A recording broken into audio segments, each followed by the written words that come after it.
November is Native American Heritage Month. It's a great time to check in with our tribal leaders about the issues that are impacting their tribes and their citizens. And we have two of those leaders here with us today. We have Jake Keys, the chairman of the Iowa Tribe of Oklahoma. It's good to see you again, Jake. Yeah, good to see you. Yeah, thanks for being here. And Sina Yesleth, who was just elected in September as the principal chief of the Seminole Nation of Oklahoma. I believe the first woman to hold that position. First elected. Second woman. Okay. Yes. Well, hey, congratulations to you. That's wonderful. Thank you. And I recognize this guy, and I hope you do too. KOCO's Dakota Wapakichi, our weekend morning anchor, who's done a lot of coverage of tribal issues. Kickapoo, you're enrolled Kickapoo, as well as absentee Shawnee tribe as well. Thanks so much, all of you, for being here as we talk about this. I feel like we need to start with the federal shutdown. This is something that impacts all of the state, obviously. And what does this mean for our tribal citizens, Jake, in OKC, or in Oklahoma, I should say? Yeah, I mean, obviously a lot of people are furloughed, so that's a big impact. But I think our focus right now is a lot of our community is on SNAP programs, and so we're currently actively looking for a way to try to help out with that and kind of step in and relieve a little bit of a relief of some of that loss for some of our tribal members, especially the ones that have kids. Right. And so that's been a scramble, but really also on the government side for us is a big thing. You know, just like other municipalities, just like the city and the states, we do rely a lot on some grant funds for health and other programs, childcare, housing, and so we watch this really closely to see when are these shutdowns going to happen, and can we draw down funds? Can we manage our own funds to be able to step in and pay for some of those services when needed? So it's a massive undertaking for tribes, for sure. Yeah, and Chief Yesleth, I mean, this is happening. You're taking office and becoming a leader at a really challenging time, I'm sure, for your people, for all people, but your people as well. Yes, and just to piggyback off that, that's the thing we're worried about is come the first, we're going to have an influx of people needing food.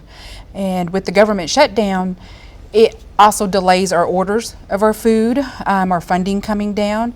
And so that's a big worry. As he said, we are federally funded on most of our programs, and we operate off that. So whenever they're shut down, it slows our services down, and we monitor day by day and week by week to see how we can make sure that we're served and we're okay, that our people are okay. I saw on your inauguration, you spoke about the need for unity among the tribes. And the Seminole Nation, of course, one of the 5 civilized tribes. But I was hoping you would speak a little bit more about why that unity is so necessary now. For me, unity is everybody. Yes, it is in our relationships within tribes, within the 5 civilized, but also within our own, and then across the state, across the country. We need to be unified as one. When we're not working together, we're not thinking about each other and trying to help each other. Right now, there's a lot of division, not just within the states, but the tribes, but the state, the country. That's very detrimental, and this is the outcome.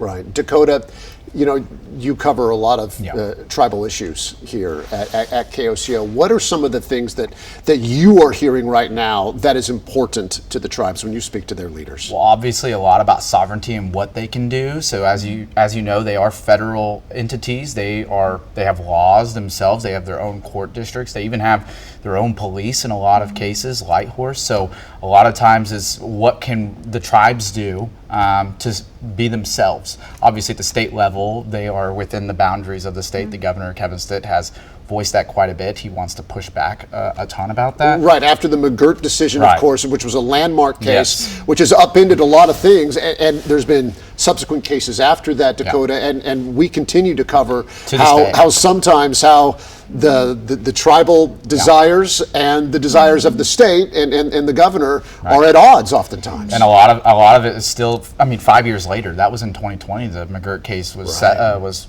founded and settled. 5 years later, we're covering things, and it's gone into a lot of stuff like the smaller crimes to major crimes. We even see more about turnpikes within the state capitol and the impact of tribal tags. Should they be charged as well as other Oklahomans? And then we see a lot more too too, like sports betting. Obviously, that's been a talker from day one. It's all across the country, but not here.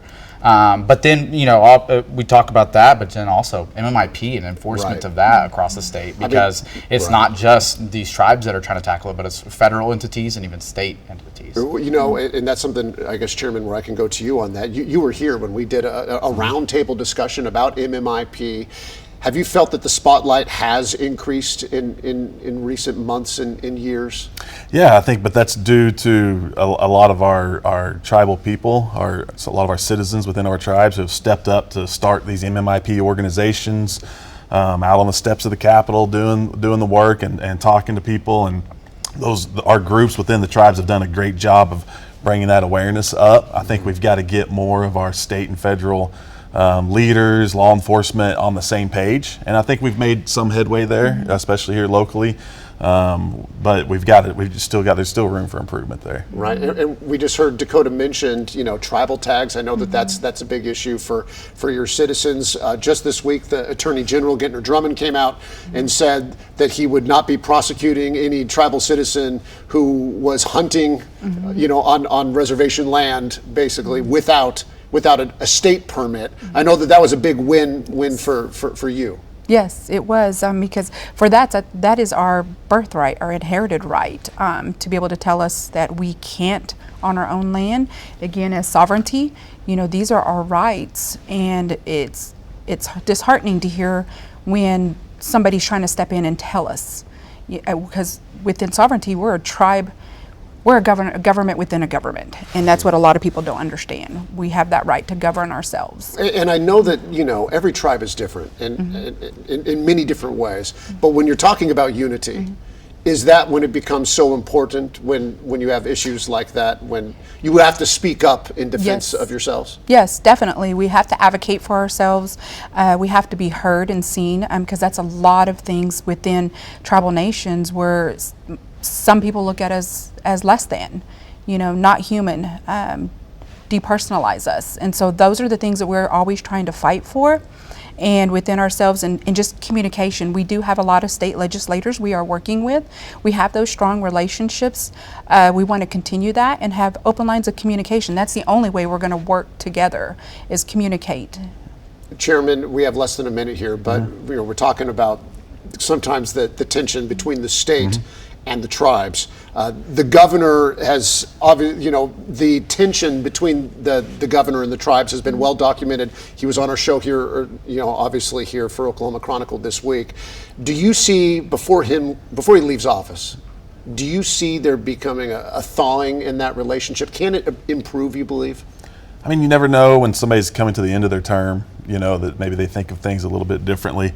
I don't have the most hope. I think as leaders, we have to be hopeful. We have to continue to communicate and continue to have those meetings and try to make things happen at that level. But, our tribe has really tried recently to work on some projects that needed to include the governor, and it didn't go so great. So Okay. I just don't know that I don't have the most hope, but we always try. We never give up. For more with this group, I hope you can join us online. We have our digital extra that you can find on our YouTube, KOCO.com, and our Facebook page as well. Thank you so much for being here. We appreciate it. Yep.